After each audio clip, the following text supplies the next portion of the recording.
हमारे समाज ने क्या क्या खोया ग्राम से शहरीकरण होते हुए? इस प्रश्न को, इस सूत्र को पकड़ने के लिए हमें गांधी की तरफ चलना होगा। ठीक है। क्योंकि गांधी गांवों को ही भारत कहते थे और आजादी के समय लगभग 7.7 लाख गांव थे भारत में। अब उनकी संख्या 6 लाख से नीचे बची है। तो ये 1 लाख से ऊपर गांव जो हैं वो शहर के पेट में घुस गए, नष्ट हो गए। नहीं, संस्कृत तो बिल्कुल समाप्त हो गई क्योंकि शहर गांव पे आ चुका है। ये जी आचार्य विचार के तौर पर पूरी तरीके से निश्चित रूप से। और जिन चीजों को लेकर के मैं आज बड़े बदलाव की बात की जाती है कि साहब बहुत बड़ा एक अध्याय हमने रख दिया, पूरे गांव में शौचालय बनवा दिए लोगों के यहाँ। आप गांव जाएंगे, आज भी खेत पे किनारे, सड़क के किनारे होगा। मैं वो उत्तम था। अब तो गांव नहीं लगता है, वो शौचालय का गांव लगता है। हर घर के बाहर एक खड़ा हुआ है मामला।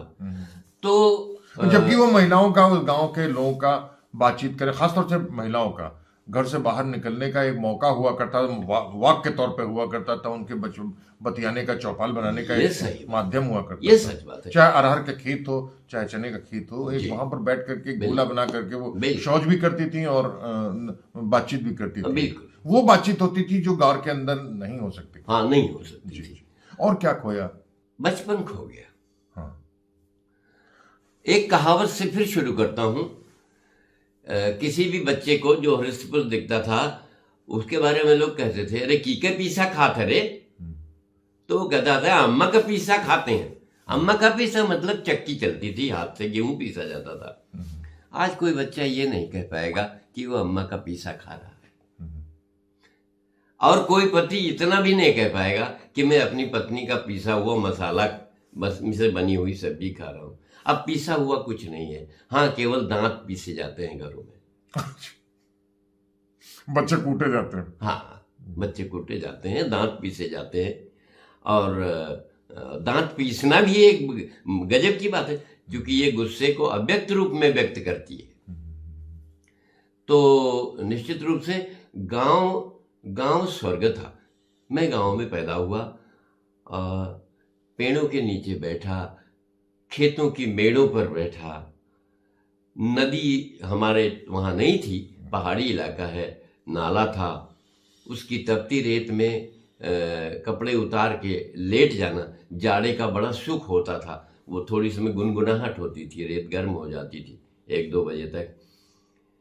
जानवर चराना, भैंस के पीछे चलना, गाय के पीछे चलना। अरे शब्द भूल गए हैं आप। एक धूली हुआ करते थे, गोधूली यानी जब गाय वापस लौट रही हैं चरने के बाद, तो जो धूल उठती थी तो उसको गोधूली बेला कहा जाता था। गोधूली बेला जाता। अब गोधूली बेला के साथ ही घरों में दीपक जल जाते थे, देहरी पे दीपक जल जाते थे।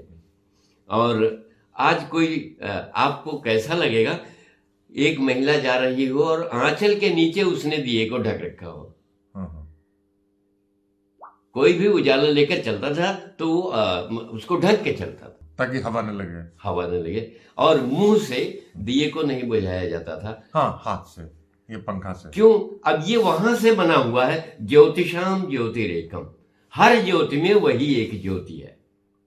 जो ज्योति सविता में है, सूर्य में है, जो ज्योति परमात्मा है, वही ज्योति उस दीपक में भी है। तो उसको मुंह से बुझाएंगे तो धूप पड़ेगा और ये अनादर होगा। इस तरह के भाव थे। पूजा का भाव था। एक पदार्थ पूजा का एक कालखंड रहा है मानव की चेतना में, जिसको अंग्रेजी में पैगन रिलीजन कहते हैं। तो उसमें ये था कि सीधे सीधे हम उस पदार्थ की पूजा करते थे। ये कर्मकांडी संस्कारों में ये बात उभर करके आती है। तो वो चीजें खत्म हो गई। लेकिन अजीब सा आश्चर्य है कि जो बड़े दिल्ली और मुंबई जैसे इलाकों में जो मेले चलते हैं, लेकिन ग्रामीण क्षेत्रों में उनका जो व्यवहार था वो समाप्त हो गया। और ये बहुत बड़ा संकट, बहुत बड़ी। पहले वहां जो लोग आते थे, पहले आने वाले व्यक्ति को गुड़ खिलाया जाता था, अब वो बर्फी खिलाते हैं। हाँ, वो खिलाते। अच्छा, इसके अलावा बहुत सारी चीजें बचपन में हमने देखा। खाने पीने की चीजें भी कम थी और घरों में अनाज का भंडार होता था। हमारे पिताजी कहते थे कि जौने कोठरी में अनाज न हो उमा हमका नींदे ना आवे। अनाज के बगल में सोने से उनको लगता था कि हाँ भाई हमारे परिवार के लिए भोजन रखा है। वो भोजन के अलावा और कोई समृद्धि नहीं मानी जाती थी। भोजन ही सर्वोच्च था। हाँ, कपड़े तो बहुत कम होते थे, 2-1 धोतियों में काम चल जाता था। कतरी, हाँ, कथरी तो आपने बहुत बढ़िया बनाया। पुरानी धोतियां जो हो जाती थी उनको एक में तह लगा करके और उनका बिछौना बन जाता था और उसी का ओढ़ना भी बन जाता था। जैसे कंबल कोई फट गया तो उस पर कपड़ा चढ़ा करके सिल दिया गया तो वो ओढ़ना बन गया। अच्छा, बड़े आश्चर्य की बात है कि उस कतरी में कभी खटमल नहीं होता था जबकि चारपाई में होता था। हाँ, ये क्या? हाँ, ये गजब की बात है। चारपाई में होता था। वो असल में चारपाई में छुपते थे दिन में जाके खटमल, और उसमें अपनी बस्ती बनाते थे। उनका भी कॉलोनाइज सिस्टम था, एक कॉलोनी होती थी पूरा।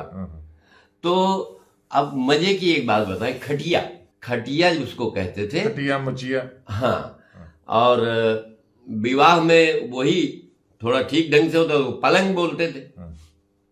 तो अब पलंग पे आपको लेटने को नहीं मिलेगा ना, आप खटिया पे लेट सकते हैं। मचिया भी बैठने को नहीं मिलेगी। थोड़ी कभी कभार मचिया शिल्प मेलों में दिख जाती है लेकिन वो ज्यादा बिकती नहीं है। जरा कल्पना कीजिए, हमने देखा है एक टांग उठा लेती थी चारपाई। हाँ, क्या था वो उस पर जो चूल होता था वो कभी कभार बहुत ठीक ढंग से बैठता नहीं था।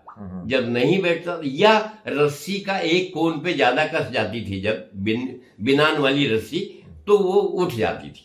अच्छा, एक चीज और देखिए, एक कहावत के तौर पे हो गया था, किसी वो लोकोक्ति के तौर पे, चरपैया चरमराया रही है। हाँ, तो चारपाई वस्तुतः ऐसी होती थी, पता नहीं क्या उसमें तकनीकी गलती आ जाती थी और वो ऐसी स्थिति होती थी कि हास्यास्पद भी होती थी।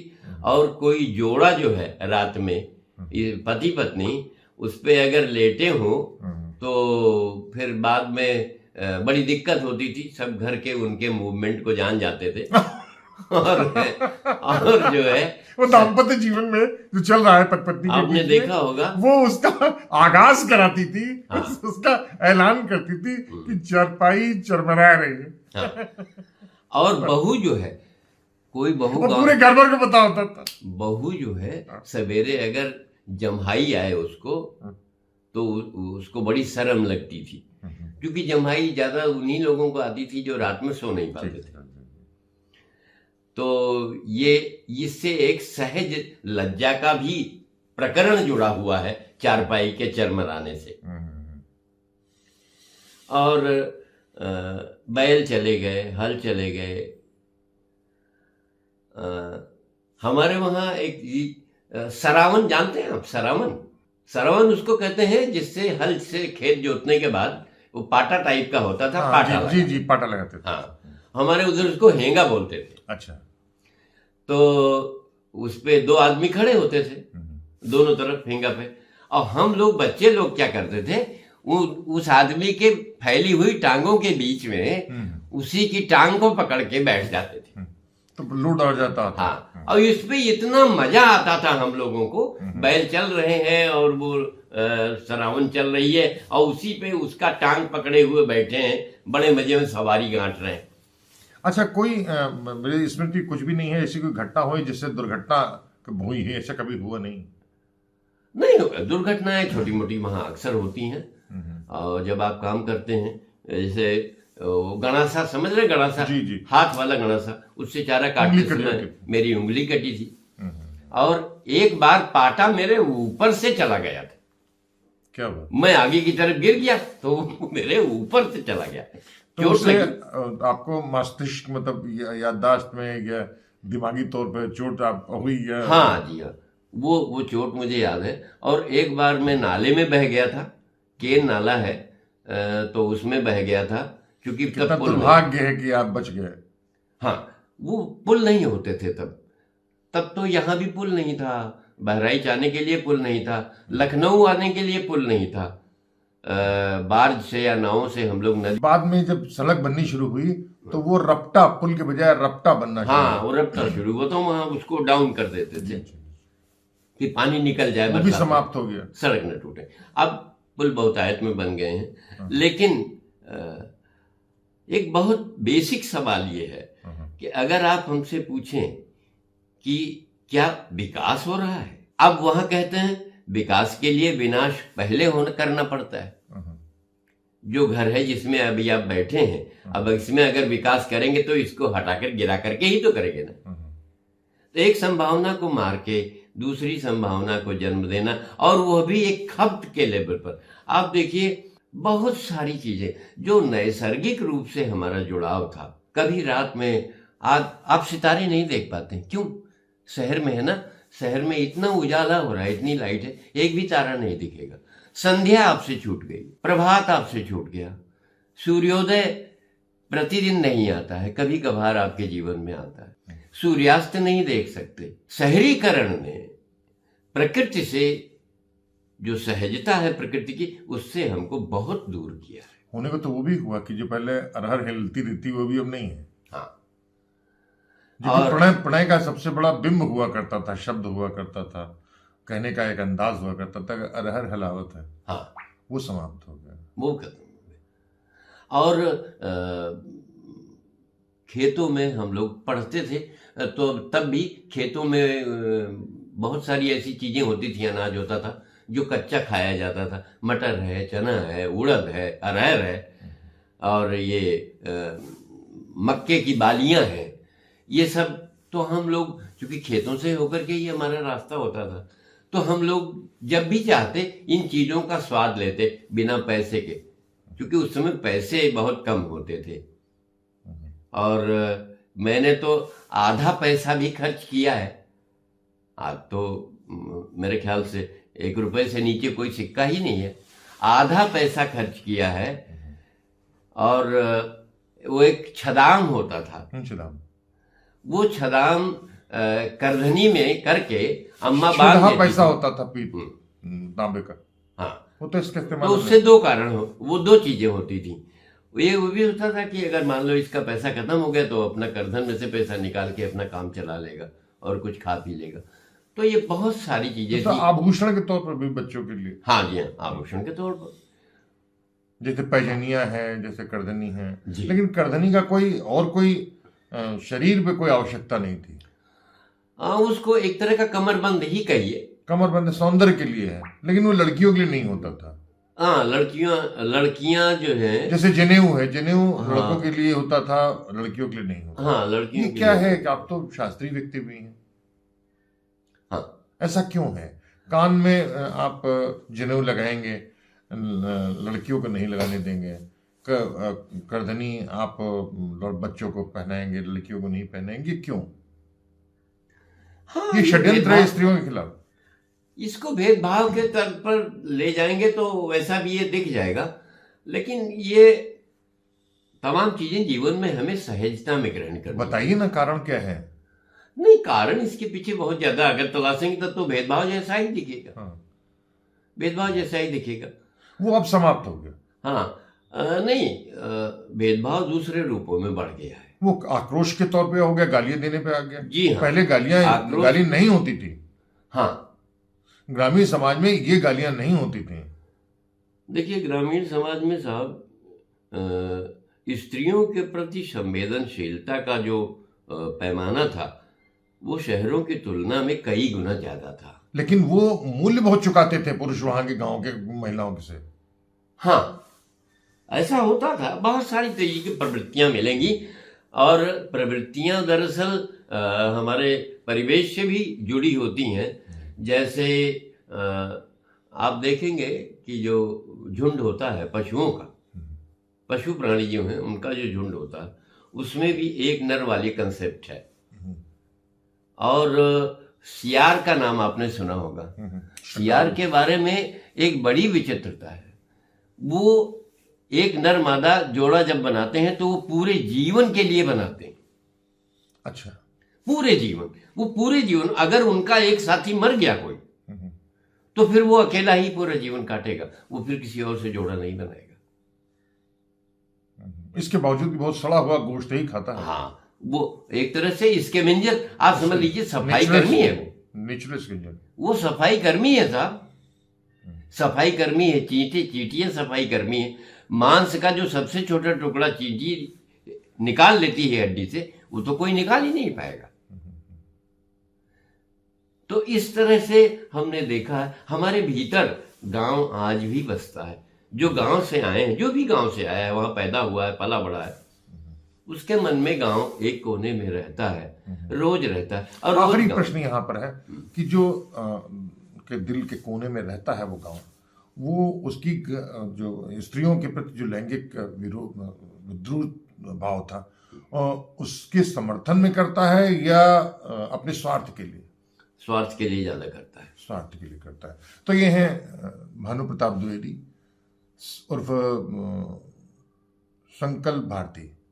संकल्प भारती ने जो ग्रामीण मामले में बहुत हल्की हल्की बातचीत हम लोगों ने की, बहुत गंभीर बात का समय भी नहीं होता है, बातचीत के तौर पर चौभाल की तरीके से हम लोगों ने बातचीत की, और लेकिन जितनी भी हुई बहुत अद्भुत है। तो अगली बार किसी दूसरे मसले पर किसी दूसरे लोगों के साथ तो अगली बार फिर दूसरे मसले पर कि दूसरे स्थान पर किसी दूसरे लोगों के साथ हम फिर हाजिर होंगे। तब तक दुलेती लिए कुमार सर को इजाजत दीजिए। नमस्कार। संकल्प भारती बहराइच के उस हिस्से के रहने वाले हैं जिसको एक जिले के तौर पर बना दिया गया, श्रावस्ती के तौर पर। वहाँ बुद्ध की कर्म क्षेत्र रहा है, और उसका भी दूरस्थ इलाका है जो जंगल से और नेपाल से सटा हुआ है, सरसिया का। वहाँ के रहने वाले हैं, ग्रामीण क्षेत्र से ही उनका जन्म हुआ है और आज भी वहीं जुड़े रहते हैं, बावजूद इसके कि शहर के पास भी आते रहते हैं। लेकिन उनके स्मृतियों में आज भी गांव जिंदा है। गांव में क्या होता था, कैसे होता था, किस चीज़ को हम भूल गए हैं, किस चीज़ को हमने देखा है और किस तरीके से अब वहाँ से समाप्त होता जा रहा है। आइए बातचीत करते हैं संकल्प भारती से। संकल्प भारती, जरा बताइए गांव कैसा था?